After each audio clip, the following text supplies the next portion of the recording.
Hey guys, and welcome back for another video. So, a couple of months ago I held a contest in which the winner got to pick a topic for a video, and today's the day I finally get to it. Before we get started, as per our winner Alex's request, I'd like to give a shout out to the Dolores Said Facebook page, which I'll put a link to in the description. Soon I'll be doing another video thanking all the amazing Facebook pages that have been kind enough to help promote my videos, but because this was the particular page that Alex found my channel on, he wanted to give a personal shout out to his friends over there. Anyways, Alex's topic of choice is, drumroll please,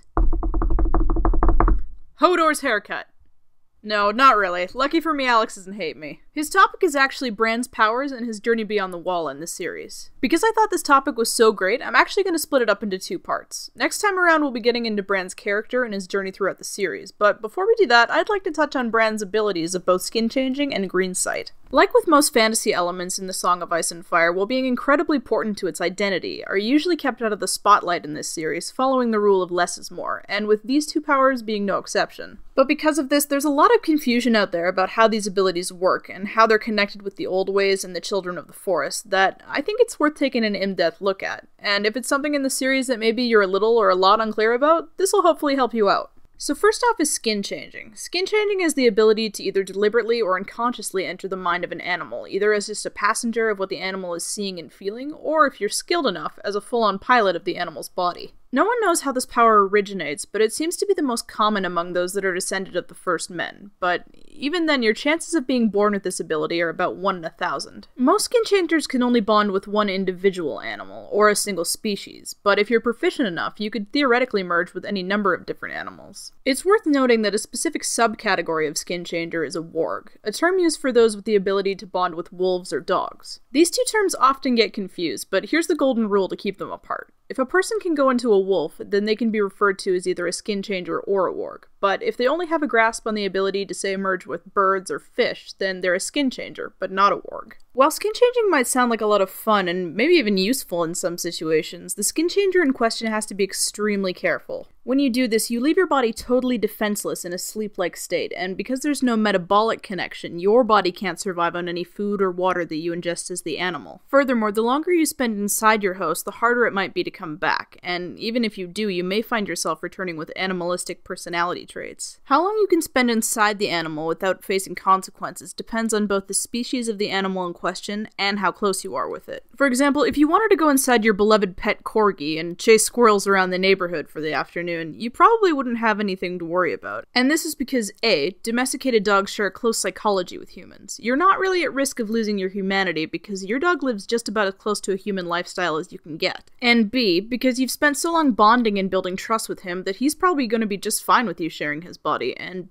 might not see it as that much different for you taking him on a normal, everyday walk on a leash. So as long as you remember to go back and take care of your human body every once in a while, this type of skin changing isn't really that big a deal at all. However, let's say you get bored of this, and one day try your hand on something, say, a mountain lion that you come across in the woods one day. This is where you're gonna run into trouble because A, this is a wild animal whose day-to-day life could not be more different than yours. And B, this animal does not know or trust you. In the same way that it might lash out or run away if you tried to pet it, it's not going to be happy with you trying to take a joyride inside of its head, and will fight tooth and nail to wrestle you for control of its own body. Furthermore, because joining with this animal is so jarring, it's going to make getting into and out of its mind extremely difficult. So it's at this point that you might be wondering, what happens if the animal you're inhabiting dies? Well, you might be sporting some serious PTSD, but otherwise you'll just snap back into your body unharmed. If you die, however, your mind will be trapped inside your host forever, and eventually your consciousness will fade from the animal until nothing of you is left. If this happens while you're inside your pet corgi,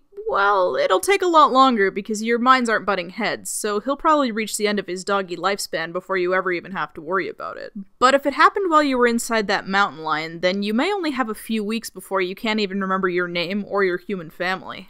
So that's skin changing, but what's Greensight? Well, Greensight is the power of prophecy while dreaming. While asleep, someone with this ability may see visions of the past, present, or future. It's not known for sure how it works, but it's extremely likely that it has to do with the heart trees dotted around Westeros, working almost like a network between each other to get dreamers either back in time, forward in time, or to another location altogether. Green dreams, as they're called, can be as clear and detailed as if you were standing there during the event, right down to what everyone is or was wearing that day. But most of the time they're extremely allegorical, often with an object or animal representing the people in the event. Your uncle who's a paleontologist might take the form of, say, a trilobite or some other fossil, and a form of danger or failure might come in the form of a huge pit that it falls into. So right away you can see how having this ability is really only half the battle. If you're unable to put together the imagery and messages that you're given in the dream with the details of real-life facts and situations, then what you're getting really isn't going to mean that much to you anyways. It's how good you are at deciphering them that will make or break the usefulness of this ability. It's not possible to have an impact on the event while you're dreaming either, so what you do with this information in the waking world is what ultimately counts. The frequency of these dreams is a total roll of the dice as well. The dreams may happen nightly, or they may only happen every once in a while. With all this having been said about these two abilities, it's worth mentioning that before the arrival of the Andals, and before even the arrival of the first men, there was a race of creatures called the Children of the Forest. Golden-eyed, dark-skinned, and small, these guys were the ones responsible for carving faces into the werewoods. I'll save these guys for another video entirely, because they have a huge history of their own, but in their society there was a revered group of people called the Green Seers. Among several of their powers were both skin-changing and greensight. These guys no doubt had all the answers, but because they went extinct thousands of years before the start of the current events of the series, most of their secrets died with them. That's all for now. Make sure you kick that subscribe button and check out my Facebook page. I'll see you next time for either more on Bran or next week's episode review. Take care.